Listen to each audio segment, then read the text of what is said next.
महाराष्ट्र पर्व न्यूज, बातमी सर्वांच्या विश्वासाची।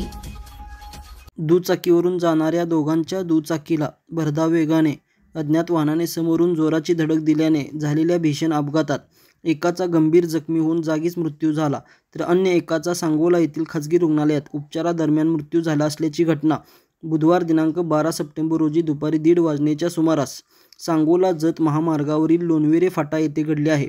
संजय नारायण बाबर, राहणार सांडसमाळा, वाडेगाव, तालुका सांगोला व श्याम उर्फ धनाजी प्रकाश काशीद, राहणार सलगले, मोरगाव, तालुका कवठेमहांकाळ, जिल्हा सांगली अशी मृतांची नावे आहेत।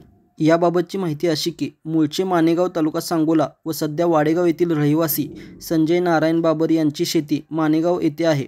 संजय बाबर व नातेवाईक धनाजी प्रकाश काशीद असे दोघे जण मिळून वाडेगाव येथून दुपारी दुचाकीवरून सांगोला कडलास मार्गे मानेगाव येथे शेतातील उडीद काढण्यासाठी निघाले होते। दुचाकी संजय बाबर चालवित होता, तर धनाजी काशीद हा त्याच्या पाठीमागे बसला होता।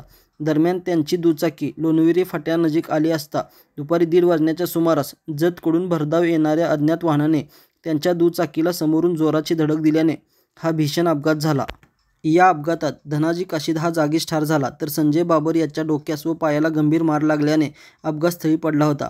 अपघाताची माहिती मिळताच police head constable Bajrang Borate व पोलीस नाईक अंकुश नलवडे यांनी खासगी रुग्णवाहिका पाठवून गंभीर जखमी संजय बाबर यास उपचाराकरता खासगी रुग्णवाहिकेतून सांगोला येथील खासगी रुग्णालयात दाखल केले असता उपचारादरम्यान त्यांचा मृत्यू झाला। याबाबत सांगोला ग्रामीण रुग्णालयाच्या वैद्यकीय अधिकारी डॉक्टर पूजा साळे यांनी पोलिसात खबर दिली आहे।